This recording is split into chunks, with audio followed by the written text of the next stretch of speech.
Well, good evening, everyone on the phone who may be on the phone, and everyone here. We'll start with our motivation. And it's Christmas Eve in the Christian, or at least the Western world. Maybe not every Christian country doesn't observe Christmas on the 25th of December, but this one does. And I don't know, it's a time of rejoicing. Rejoice, rejoice. So many of the songs I used to know begin with that. And I'm rejoicing that there are Buddhists who actually are gathering on Christmas Eve to explore Nagarjuna's text. Because, one of the things I've always loved about Christmas is that, regardless of all the other things that you can say, the core of it, the root of it, is the promise of some sort of relief of suffering. That's really what the cry was at that time, and for those who practice deeply, it's still that celebration of a relief from suffering, which, as we know well as Buddhists, that relief from suffering and wishing to have happiness, just like that, is the is the thing that propels all of us. And so, as beautiful as the aspiration is and that longing is, that we have met the Buddha's teachings where he actually said, "Okay, that's the way it is. Let me show you how to receive suffering forever." Let me show you the path to understand how it is that we're misconceiving things so that we can be liberated from this. That is something to rejoice at, to have that someone came to this world, that he demonstrated the path by his life, that he achieved it, realized it, and taught it, and then it continues to be taught to this day, propelled by compassion. The Buddha was propelled by his compassion.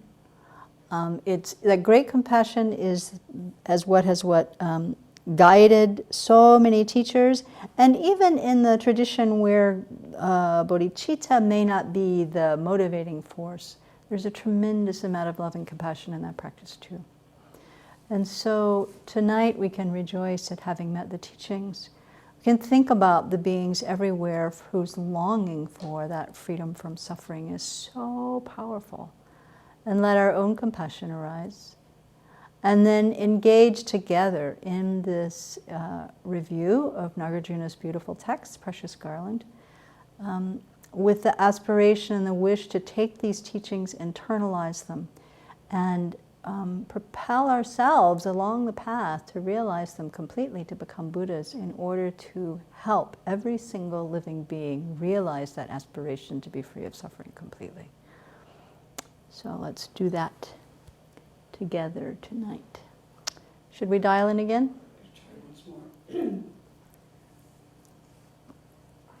Whenever that happens, just show up. Okay.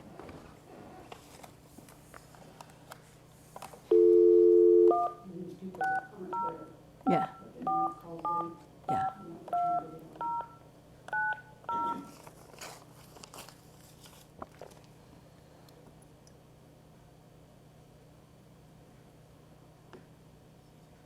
Welcome to the conference call.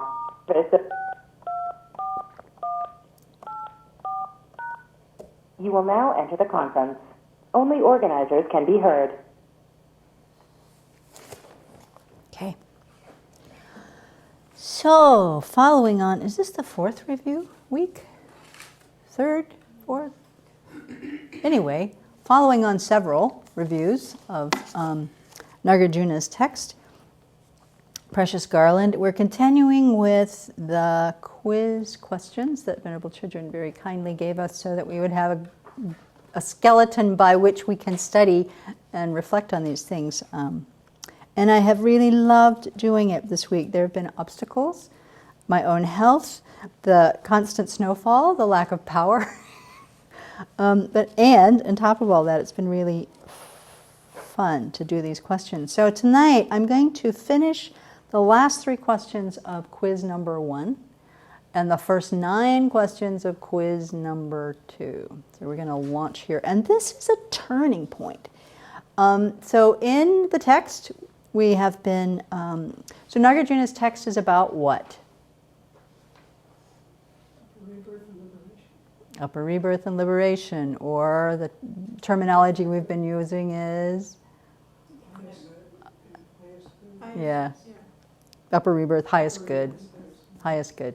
Yeah, so it's about how to create the causes for successive good rebirths. Why? Not just so that we can languish in pleasure for the next eons, but in order to continue to create the conditions to meet the teachings again and again and again and again, to liberate ourselves from cyclic existence, to generate bodhicitta, and realize our full potential to become Buddhas in order to get all sentient beings out of cyclic existence, as we were just talking about. And so we're beginning here with the first question. Really starts at verse 21, I think. So these first set of verses, and the ones we've been talking about the last 3 weeks, are really talking about how to create the causes for upper rebirth. And so we talked about karma in great detail. We have talked about, the results of karma. We've talked about the 16 things to practice and abandon. 13 to abandon, 3 more to practice, like that. And so now the next question is this. Which verse summarizes the essence of Nagarjuna's teaching on higher rebirth? Verse 22. Verse 22. Do I have any other votes? Okay. 20? 22. I think it's 21, 22, 23, and 24. That's what I think. I'm going to read all 4 of these. From non-virtue comes all suffering, likewise all negative rebirth. From virtue comes all positive rebirths and the happiness within all births. We got that, right? Thus, dharma of upper rebirth is considered to be twofold. One should not engage in non-virtue through body, speech, or mind, but one should always engage in virtue through those 3. Verse 23, through this dharma, one is freed from rebirth as a hell being, hungry ghost, or animal. As a human or celestial being, one obtains all happiness, glory, and sovereignty. And then 24 is actually what our text says is the summary. Through concentrations, immeasurables, and immaterial absorptions, one experiences the pleasure of Brahma and so on. Such, in summary, is the Dharma for upper rebirths and its results. So, Venerable Chödrön was saying that as a result of practicing these 3, that's what it summarizes. We'll be freed from lower rebirth. As a result, from practicing virtue, we'll have births as humans or gods with happiness, glory, and sovereignty, whatever glory may be. It's kind of funny to be talking about glory on Christmas Eve. Happiness, glory, fame, status, whatever we need, really, in order to be able to practice, to have the conditions conducive to practice. Sovereignty, not being under anybody else's thumb, not being a slave, not being an indentured servant, having the freedom in order to practice. But all this pleasure is temporary and temporal. Temporal and temporary, either way. It's not going to last. It's a funny thing to think about working so hard for upper rebirth for its own end, because you can never get ahead. It's like you never save anything. You're spending your good karma as you go. You're just like life after life after life after life. So, this last one, the lines summarize the causal relationship between abandoning these actions. But it's not enough. Venerable also really emphasized, which was not so much in the text, that motivation is the foremost thing that determines the ethical value of an action. Thus, our motivation is really important. So even as we're going about our day right now, it's really important to aspire for a good rebirth for liberation and full awakening. That's what we're practicing for. And then she advised us to monitor our mind to make sure we are bringing up those kinds of motivations when we are acting throughout the day, or even when we're just sitting around and thinking about things. So we do a nice job doing this in our morning practice of really setting our motivation to think about bodhicitta throughout the day and so forth. But I don't know about you, but bringing up these kinds of motivations throughout the day when we are acting, well, sometimes. Sometimes. Bringing these kinds of motivations out when we're sitting around thinking. If I'm sitting around thinking, I'm not doing that at all. And so just more and more opportunity to set that motivation to make sure that we're using the precious opportunity we have right now in ways that are not hard to do. We just need to train our minds. Oh, yes, I'm doing this for the benefit of sentient beings. Why? In order to become a Buddha. Why? Like, why? Why are we want to become a Buddha? To help others. To help others. Why? Who cares? It's our true nature. It's your true nature to be a Buddha. Why? Because samsara is constant suffering. We need to get ourselves and others out of this. Yeah. Samsara is constant suffering. It's just And people have been so kind. slight change in conditions and Yeah, slight change in conditions, down we go. That's true for every single being. And we're so dependent on each other. I mean, our ignorance obscures that fact continually, but we are in it together. And our benefit, or the benefit that we receive from others is so great that you can't leave them behind. So we need to all go together.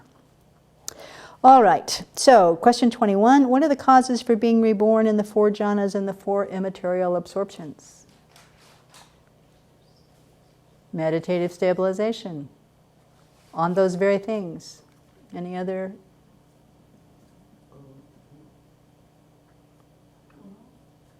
concentration and material absorption. Yeah, concentrations on those very things is the cause to be reborn. Number 28, that's question 21. And then question 22. How has studying this section influenced your thinking and your Dharma practice? Yes, Venerable For me, Tarpa. the main thing is I bring to mind those 16 things. I always thought of 10 non-virtues and 10 virtues, but I didn't involve 16. And that's a bit of a shift, actually. Yeah. Because I think mostly because although I thought about the 6 perfections a lot, I didn't kind of think about like the generosity and the love and that in terms of like a more immediate goal. And that's kind of good because the Buddhahood is a little far out. Yeah, I totally agree. Can people hear what she's saying? Or do I need to repeat that? You don't know. Usually pretty good, but you might want to. Okay, so just to repeat a little bit then, for Venerable Tarpa, the reminder of the 16 things to practice has been a thing that's really you've adopted really strongly. And having had awareness of the 6 far-reaching practices, maybe as the big picture long-term goal, but adopting these, especially practicing love, practicing generosity and this thing of not harming, and also honoring the wise. Yeah, honoring those that are worthy of honor, bringing that to a more immediate goal, an immediate practice, setting the stage for good rebirth. Keep practicing. Anybody else? How has studying this section influenced your thinking and your Dharma practice? Yes, I've been Stephen. doing more purification on the other 3 actions to abandon, not taking intoxicants, not harming, and wrong livelihood. Cool. So you've been doing more purification on the 3, besides the 10, the 3 to abandon, not taking intoxicants, not harming, and wrong livelihoods. Good. Great. Anybody else? Might have increased my mindfulness. Increased your mindfulness in Increased your mindfulness? Yeah, How? in regard of my actions with body, speech, and mind. Uh-huh, uh-huh. Increased mindfulness for all actions.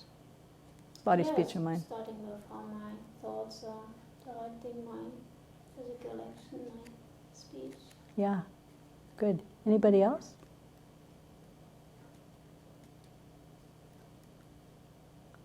I would say for me the 16 things are good, have also been heightened as well. And the thing that's also interesting is I've thought a lot, purified a lot, the 10 non-virtuous actions, but also putting more emphasis on trying to be aware of practicing 10 virtuous actions. You know, to put that into the mix. So, unfortunately, we can't, I would love to hear what people are saying from out there, but can't be done tonight. Okay. So, on we go into the next section. So, this is where we shift in this chapter. So, we're going now from looking at creating the causes for the good rebirth to now going towards creating the conditions for achieving highest good. Which starts with this question number 1. Well, it's the key, right? Why is the wisdom realizing emptiness essential for liberation? It's the thing that will cut the root of ignorance. It's the only thing that cuts the root of ignorance. And so the other links cannot arise. Karma ceases. So from the 12 links, it's the first of the 12 links of dependent origination, which describes how it is we take rebirth in samsara. We cut the root of ignorance, none of the rest of those links can arise. Yes. I went back to, Khensur Japatekchuk is the author of the commentary that Venerable Chödrön is teaching from. I went to his insight into emptiness for a couple of these, and this is so inspiring about why. I wanted to read about this. I wanted to read this, so bear with me. On page 264 and 265, he says, in response to why is the wisdom realizing emptiness essential for liberation, he says, think about it. Absolutely every single experience of physical and mental suffering we have ever had and ever will have while in cyclic existence is the result of destructive karma. Destructive karma. That karma was created in dependence on the afflictions. Okay? Our attachment, our anger, our pride, our ignorance, our deluded doubt, the afflicted views, all the subsidiaries of that. And the root of all afflictions is what? Ignorance. Self-grasping ignorance. A specific kind of ignorance. Self-grasping ignorance. This ignorance not only doesn't know the true nature of reality, it also grasps phenomena to exist in the exact opposite way from how they actually exist. True grasping ignorance, ignorance grasping at inherent existence, is the root of all of it. We know that, but we don't really know that. The only thing that can damage that root is the mind that refers to the same object as ignorance but engages in it in a completely opposite way.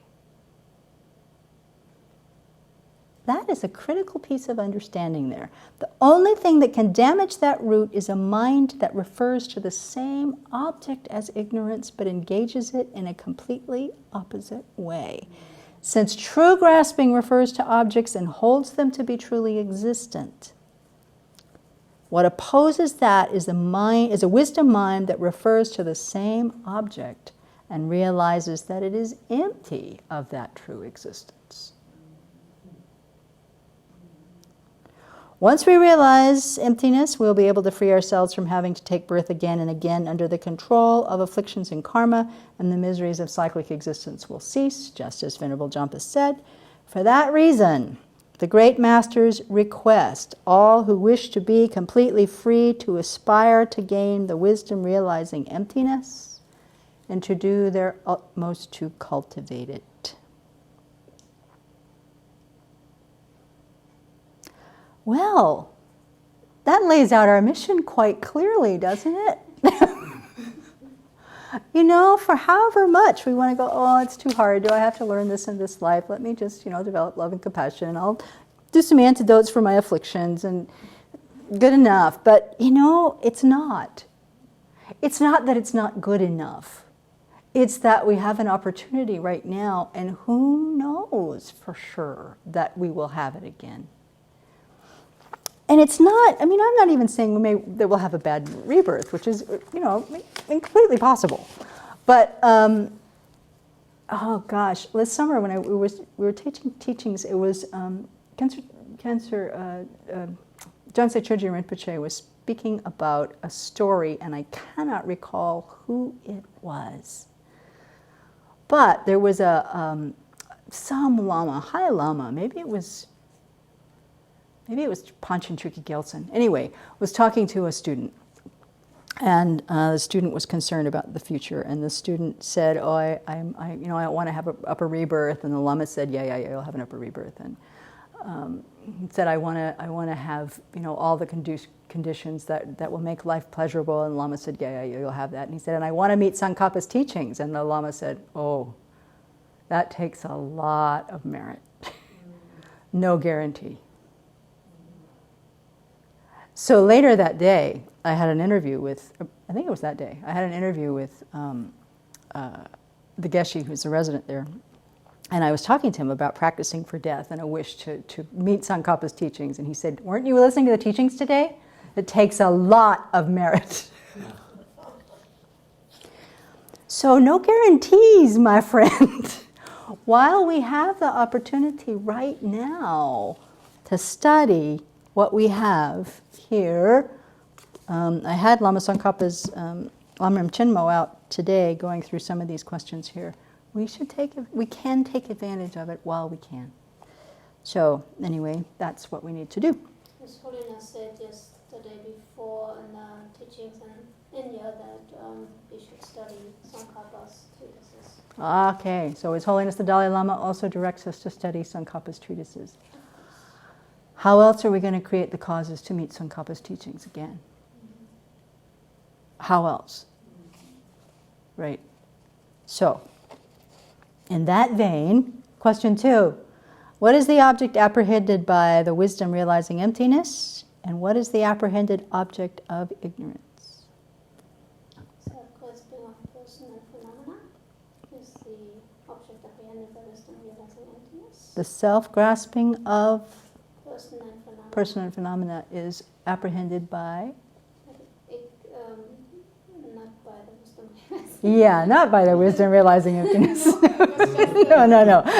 Yeah. The emptiness. But I don't know how to say it. Yeah. You were on the right track. Yeah. You want to try again? Or does somebody else want to help her out? Help me out. I don't have the words together. Yeah, you had it right. Self-grasping, from how you said it, I would say for ignorance, is the self-grasping of person and phenomena. Self-grasping of person phenomena. So the apprehended object is the true existence, right? Is the truly existent. It's true existence. So the truly existent person, It's truly inherently existent. existent. person. Inherently existent. Yeah. Person and then the apprehended object of wisdom, realizing emptiness. Emptiness, the lack of that. It's not a quick trick question, but it is good. Jeffrey has really told us something that I think is interesting, that you need to say this out loud. We need to practice the words. And I have found, teaching teachings all these years, is to think that it's in my head, but when I open my mouth to try to express it, it's not very clear. So that to have to say it out, it puts a different kind of imprint in our mind. So the referent object, the object of meditation of the wisdom realizing selflessness, is selflessness or emptiness, the absence of the inherent existence of persons and phenomena. And ignorance is apprehending the inherent existence. It apprehends inherent existence, period. So in verse 25, why is emptiness subtle, profound, or deep, and appearing? Here's the verse. But the victor said that the Dharma of the highest good is the subtle, profound, and appearing. It is frightening to unlearned, childish beings.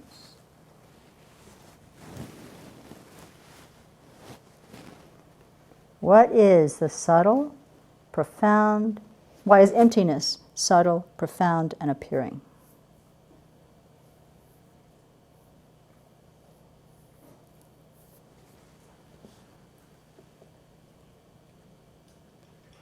Subtle because it's hard to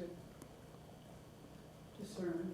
Yeah, subtle, because it's hard to discern. Ordinary beings cannot, with our sense consciousnesses, discern it. Profound? Yeah, it's difficult to fathom. It's difficult to understand completely. And appearing? Because it appears to the mind of the intelligent who possess great merit and wisdom. So it doesn't appear to us, but it does appear. It does appear to a wisdom mind. A meditative equipoise on it. Ordinary beings' minds are cluttered and overlain with wrong views and childish emotions. That's a quote from our teacher, the Tibetan children. So, in the same verse then, what is a childish person? Right? So the line again is, it is frightening to unlearned childish beings. So what is a childish person? And what are steps to overcome being childish? It's us. It's us. It's us in what way? We're ignorant. If you think about the happiness right now, Yeah. reflect upon emptiness. You think we are about afraid happiness. of it because we have not learned it. We're unlearned because we haven't learned it. Yeah. Yeah, that's pretty straightforward. We're unlearned because we haven't learned it. We don't know what emptiness is. And we're childish because we accept appearances as they seem to be. And we believe any thought that flits into our head, says our teacher. And she adds, we're also childish in that we always want to get our way. Like that. I think, I don't know, I think people have done really well. I was going to say, being in a condition where you have, I don't know, 3 some odd feet of snow and no power, that comes up. But I think people here have been doing very, very well dealing with those conditions. So what are the steps to unlearn, to unlearn being unlearned? What are the steps to acquiring this wisdom? She taught them as 3 steps. May have not been clear what the question was asking for. I'm not sure. I'm not sure. But it actually relates to where we got stuck the other day in our discussion after Jeffrey, I think it was. What have you got? Oh, yeah, you reflect upon impermanence. You reflect on impermanence, Arising, yeah, independent arising, leads to an understanding of emptiness. which leads to an understanding of emptiness. Yes? More specifically, what she taught was, no, that's true. More specifically, what she taught is first we have to prove that a permanent, partless, independent self doesn't exist. Then we have to prove that a self-sufficient, substantially existent self, the one that is the controller, does not exist. And only when we have done that can we get to the more subtle level of refuting inherent existence.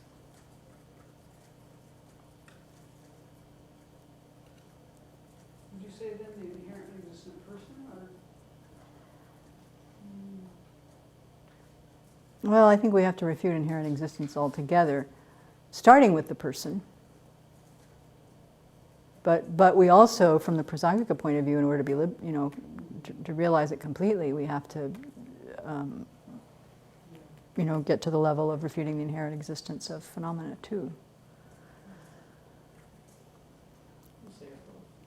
Yeah, but it's I get stuck on this too. I forget, and the other day in the discussion, I forgot even that we had to deal with a permanent, partless, independent self. I'm thinking, oh yeah, that's for non-Buddhists. But no, we have to refute this. It's acquired, but we have, they say, but we have to first refute to ourselves, prove to ourselves that this permanent, partless, independent self doesn't exist. Then we prove the self-sufficient, substantially existent person doesn't exist. And only then can we get to the more subtle level of proving that what we grasp as inherently existent does not exist. Okay, question 5. Oops, we may finish early tonight. Why are childish people frightened when they hear about emptiness?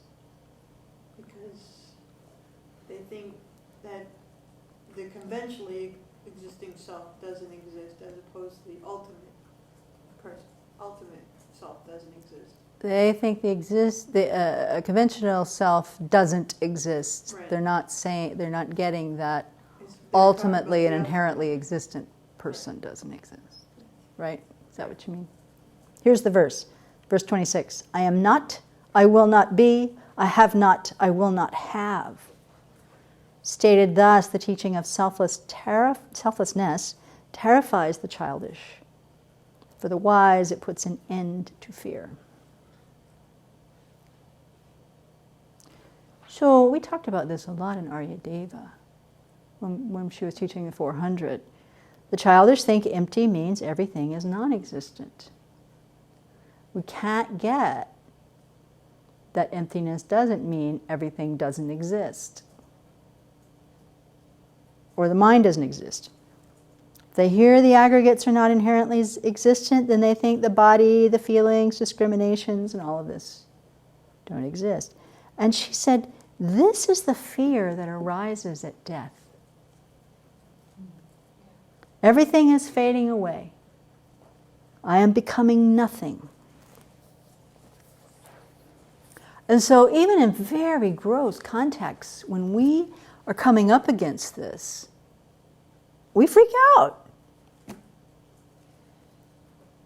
She said, even in a situation we're not acknowledged, we freak out.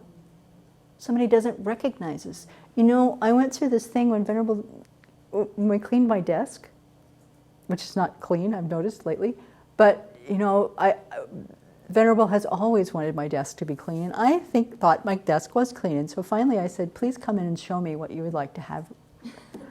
So, the calendars came down, all the photos of our Kuan Yin came down, the notes to myself about what are the 4 supreme strivings came down, like all this stuff. And what I noticed for myself is I wasn't mad, I was just like, Disappearing. I was. I mean, I wanted to cry. I didn't know what was happening. But I cleaned it all up, and then I looked at it, it's like, looked like somebody died here. This isn't a person's desk. And I thought, oh, that's it. It's like my identity just came off of this desk. My stuff, my way of being, my way of expressing, it's like gone. You know, in a little puddle there in the room. I was wondering about what happened to your desk. What happened to my desk? That was it.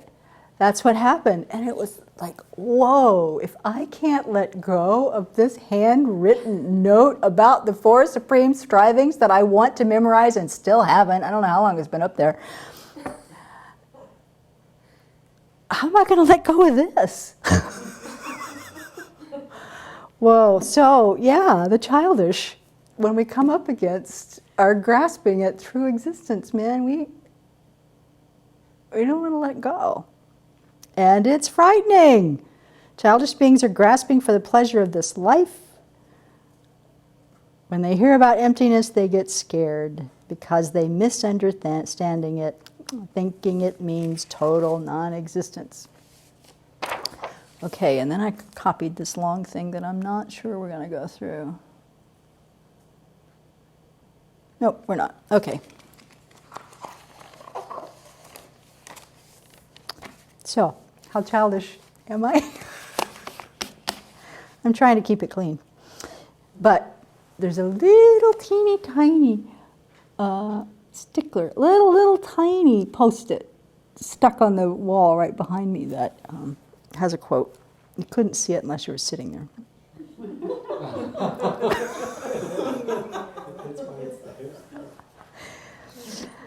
We cling. Okay. Rebellious child, yeah. Number 6. What is the danger, disadvantage of misunderstanding emptiness? You wouldn't be liberated. You wouldn't be liberated. That's a big danger. Falling into nihilism. Falling into specifically nihilism. about, karma and its effects and ethical conduct. Yeah, falling into nihilism is specifically about karma and its effects. Because if you hear that teaching and it gets in, and you think, oh, well, nothing exists, so it doesn't really matter what I do. Let's rape, plunder, and pillage, and it doesn't matter, and there you go. And all that karma is accumulated, right? Like that.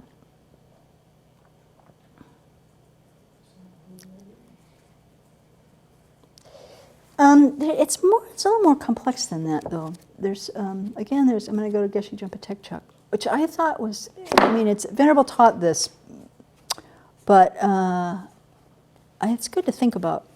He says, when we don't know what we're doing, we risk making mistakes with anything. Like if you try to use a table saw without understanding how it operates, you could lose a finger. Similarly, if we misunderstand emptiness, we place ourselves further from liberation because this realization is indispensable. Oh, there's the Nagarjuna verse from Treatise on the Middle Way that's quoted here. By a misperception of emptiness, a person of little intelligence is destroyed, like a snake incorrectly seized or like a spell incorrectly cast. Right? So grab the snake the wrong way and it will bite. That 7-step snake that Geshe Dadul told us about? 7-step snake. 7-step snake, right. It's called that because you have 7 steps before you die. Like that. So what he's saying, what Khyentse Drompa Tekchuk is saying here, and he also noted that the Buddha hesitated to teach emptiness because he wasn't sure people would understand it correctly. So if we misunderstand it, the great danger is that we fall to one of the two extremes, either nihilism or absolutism. So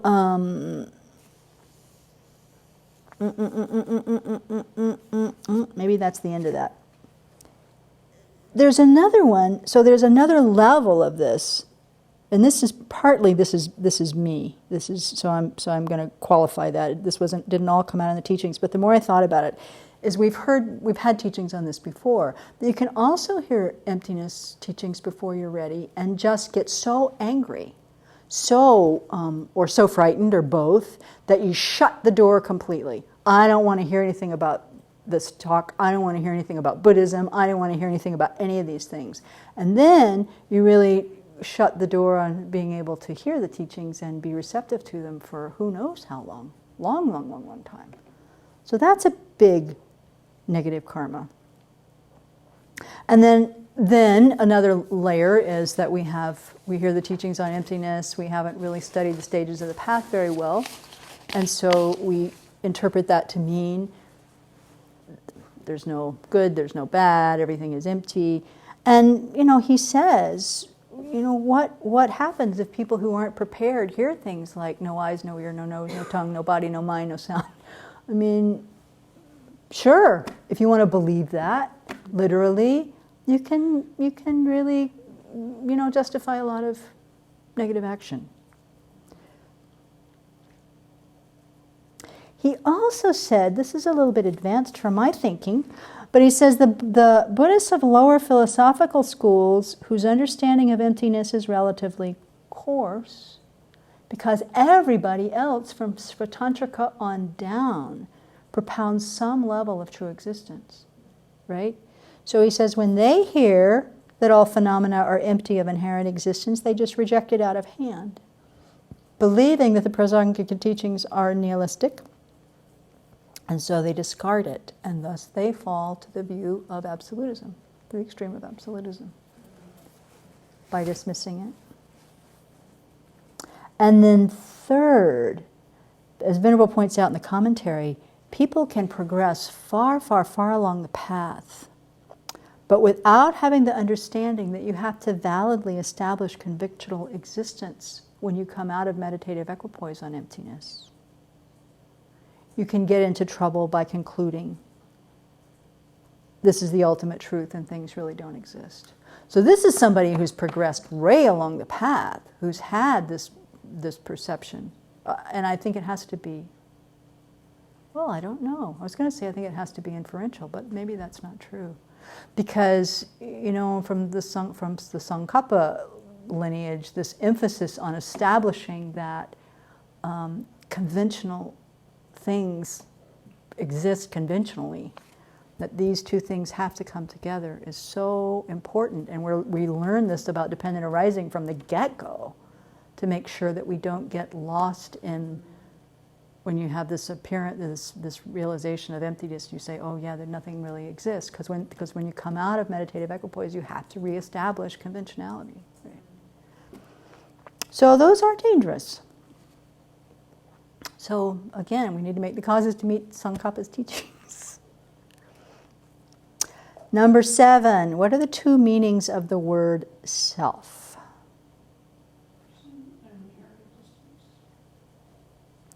Person and inherent existence. The object of negation. And we have to pay attention to the context so that we don't get confused. Selflessness is the absence of inherent existence. Self-grasping has the same meaning as true grasping. Grasping at inherent existence, grasping phenomena to exist from their own side, and so forth. So we need to be able to distinguish those. Okay, verse 27. All beings arise from I-grasping, such that they thereby grasp mine. This is what has been stated by the one who speaks solely for the benefit of beings. So these next two questions, I think, come out of that verse. So question number 8, what are acquired and innate afflictions? Acquired is learned, studied. Learned, studied is what the acquired ones are, and the innate? Innate is by birth, karmically. By birth, karmically. Yeah, Yeah, that's fair, that's fair. Yeah. It's another way to say that? The innate ones you're born with, the acquired ones you learn after birth. Yeah, the innate ones you're born with, the acquired ones you learn after birth. So the innate ones arising from this appearance of everything being truly existent. Born with our sunglasses on, as it were, so that everything appears dark, is the analogy that Venerable often uses. This appearance of true existence comes with us. Every life, every being, however we're born. And the grasping of that. The acquired ones are then having learned philosophies that support that. For example,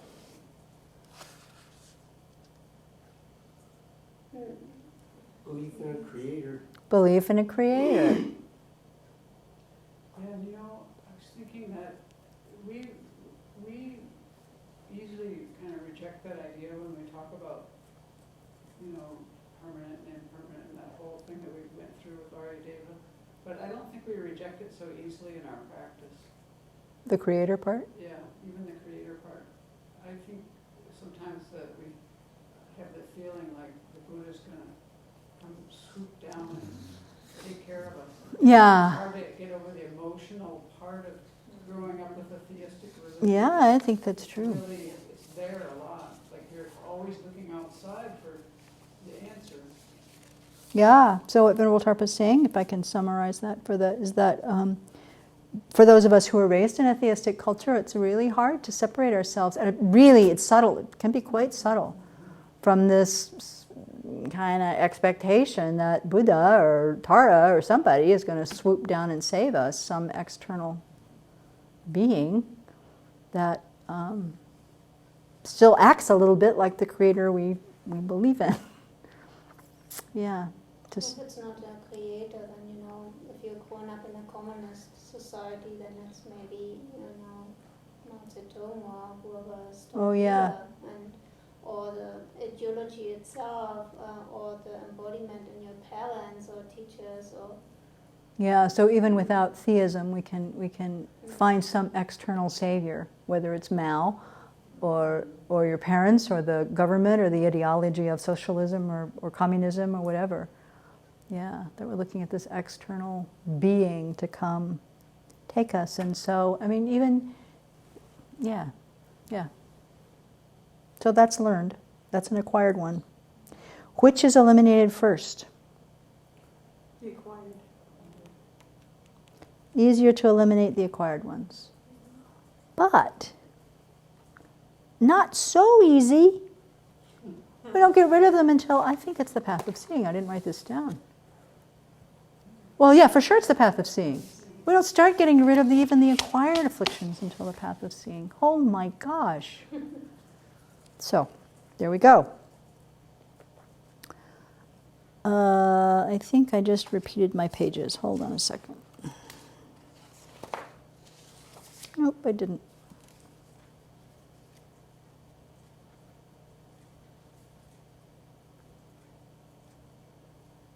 Alrighty. Then, question 9, and that's the last one. What is the relationship between ignorance and the view of the personal identity? This is actually 3 questions.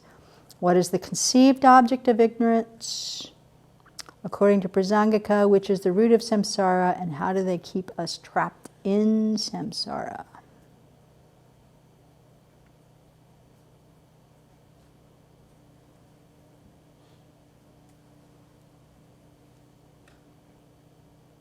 What was that show? Dun, dun, dun, dun, dun, dun, dun, dun, dun. It was one of those quiz shows. Seconds before you get the answer, you got to answer it. Yeah, I can't remember. Just leapt into my mind.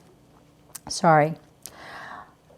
Well, this is the question I most wanted to do. And I really wanted to be able to explain it without reading, but I cannot. But I've studied it a lot.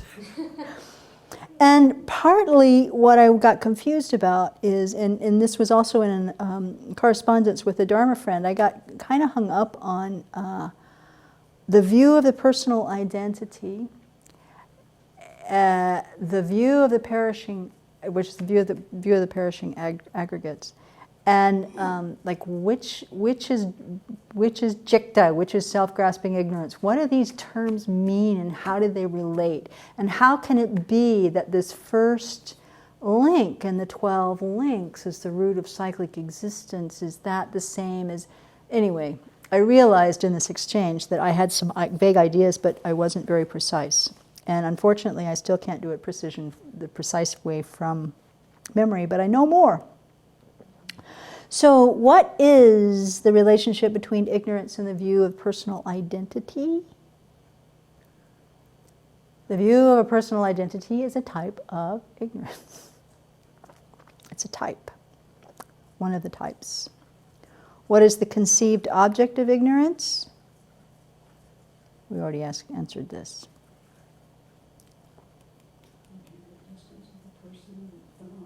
Yeah, the inherent existence, conceived object is true existence or inherent existence of person or phenomena.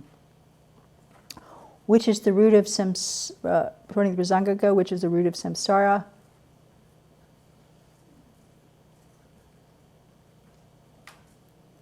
Both. Quick trick question. So, let me do some reading. The view of a personal identity is a type of self-grasping ignorance. Grasping I and mine, I grasping for short, refers to the view of the personal identity. I grasping and the view of the personal identity. I grasping refers to the view of the personal identity. The view of the personal identity is the self-grasping of persons. The view of a personal identity is a self-grasping of persons. Of our own person. It is the type of the self-grasping of persons. It's our self. The view of the personal identity. What happens? We apprehend the aggregates. They appear truly existent.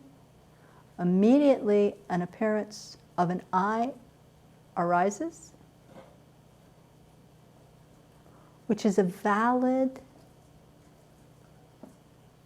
appearance, right? I mean, it's valid. This is the what's the word for it? The conventional I, the mere I, the mere I. This is the mere I. But we see the mere I. It appears to be truly existent. As soon as we as soon as any little thing, if you're just sitting here, I'm just sitting here talking. I am the one sitting here talking. I'm the one sitting here talking. That's the conventionally existent, validly stated I. But I'm here. I'm giving this talk. That one is the grasp as true existent. And we can't tell the difference. Yogis can, I was happy to see, but we can't tell when we've slid from just apprehending the conventionally existent I and then grasping at a truly existent I. Both of them appear truly existent. But in one, we're not grasping it. We don't believe it. We're not believing it either. It's not like we have some realization of emptiness, but we're not grasping it to be truly existent. But as soon as we do that, that's what propels the afflictions to arise. The afflictions arise, we engage in actions, we create the karma that then keeps us going and going. Cyclic existence, suffering over and over and over and over and over again. So the view of a personal identity is the self-grasping of persons, the other type of self-grasping being the self-grasping of phenomena. Both of these grasp inherent existence from its own side, true existence, so forth. The difference is in the object. The difference is only the basis of the grasping between those two, okay? There's two things I want to refer to. In an oral teaching from Jeffrey Hopkins on June 18th, 2013, he said it this way. In dependence upon misconceiving the inherent existence of mind and body, one develops a misconception of the inherent existence of oneself. And because it's of yourself, it's called the view of the transitory collection, or it's the view of a personal identity. And even that personal identity or the transitory collection is not the object of observation of the view of the transitory collection. The mere I is the object of observation. Right? So it's not the aggregates that's being apprehended, it's the mere I. But even though the mere I is being observed, you don't know it is mere. Because mere eliminates that it is established by way of its own character. Right? So that's what's being observed. It pops right up there. We see it, and we don't for a second think it doesn't exist by its own character. Then you can weave your way through these. Okay, for example, the 12 links of dependent arising, the first link is ignorance. What type? The conception of a self of persons. The first link in the 12 links of dependent arising is a conception of a self of persons. Beneath that is this conception of a self of phenomena. Right? Caused by apprehending our aggregates to be truly existent. Tsongkhapa says, does that mean that there are two roots of cyclic existence?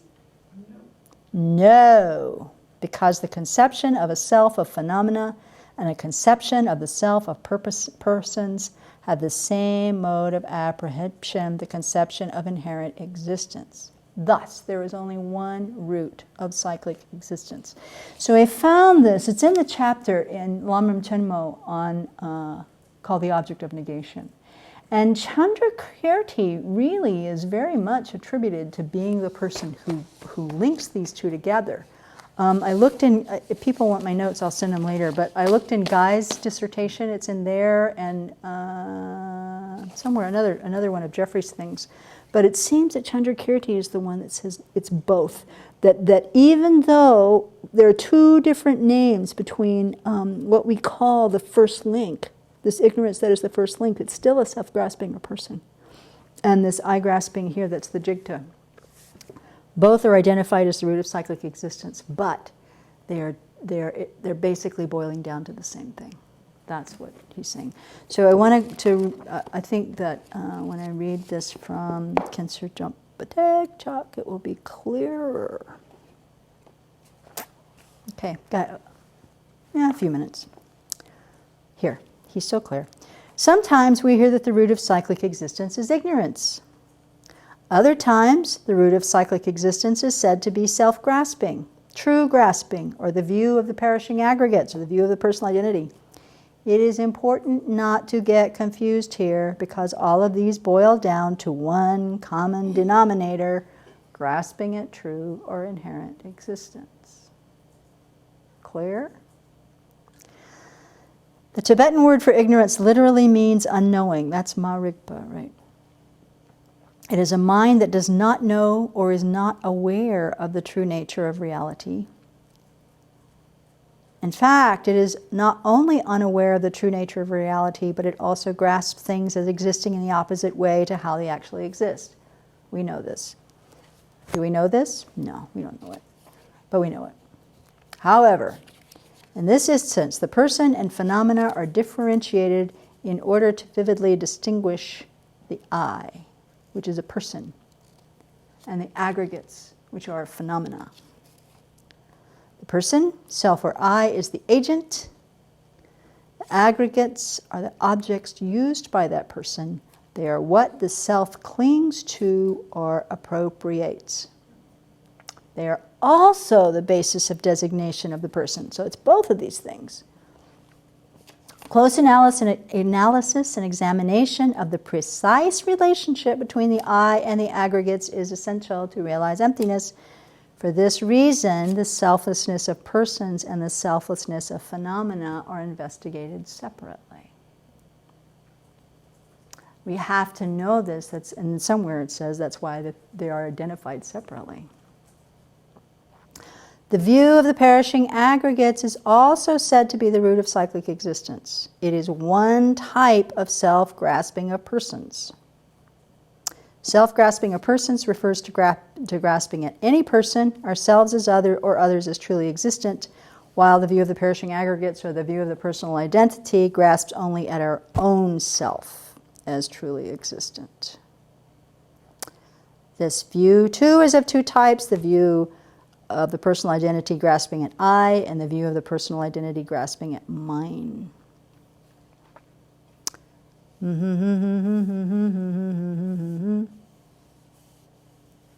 In short, when we speak about the root of cyclic existence, we use different names to refer to the same thing. So, back to that last question.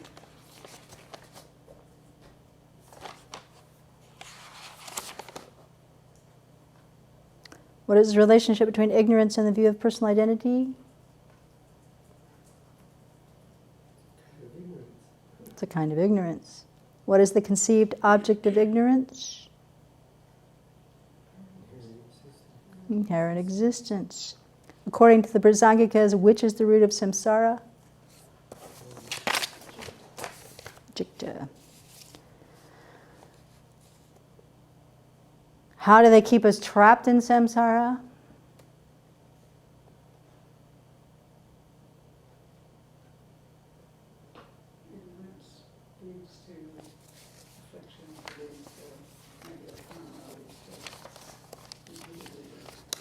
Ignorance leads to afflictions, leads to negative karma, leads to rebirth.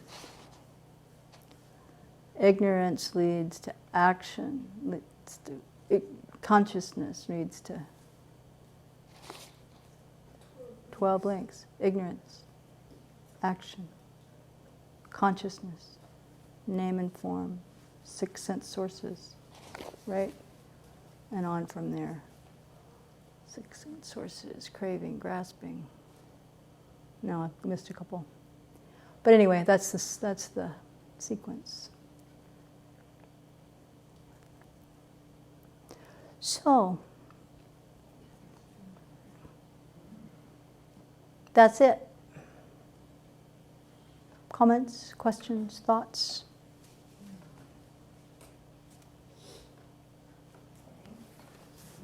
Could you repeat one thing? Yeah. Question 3 and quiz 2?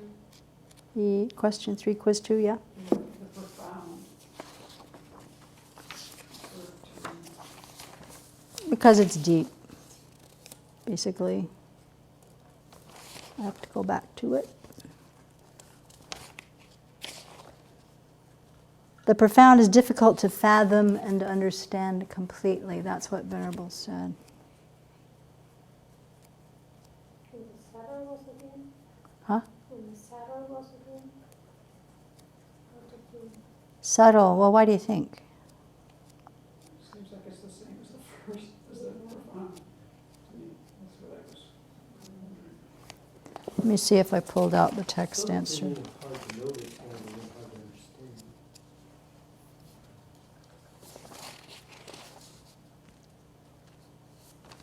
Mm, Realize. yeah, I just took what Venerable said. I didn't take that one from the book. But it's subtle because ordinary beings with the 5 conventional consciousnesses cannot realize it directly, and it's profound because it's difficult to fathom and understand completely.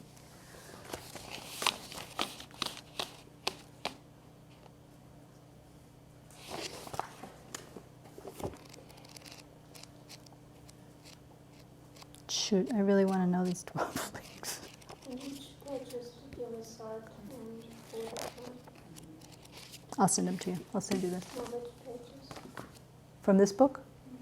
I read from page 35. I typed out something like page 65, and I just lost my marker. They're in here. They're my notes. Okay. Should we dedicate? Oh, yeah. Going back to the first topic that Yeah. we were dealing with and connecting it to the second is that avoiding the affliction, avoiding non-virtuous action and purifying has a lot to do with your ability to be able to understand the second topic. Oh, yeah. It's really important. And it is. And I found a little quote here in my notes from the teachings. It says, the wise, it's under the thing about the childish fearing emptiness. The wise fear being continuously born in samsara under the influence of ignorance and polluted karma. Okay, the wise fear being continually born in samsara under the influence of ignorance and polluted karma. And so your point is that by studying, purifying, and avoiding the 10 non-virtues, or actually the 13, prepares the mind to be able to understand. Because it doesn't cut the afflictions, but it subdues them. Doesn't cut the afflictions, subdues them, and then prepares the mind to be able to really understand emptiness so that we can head towards liberation and awakening. Yeah, good point. Good point. Thank you.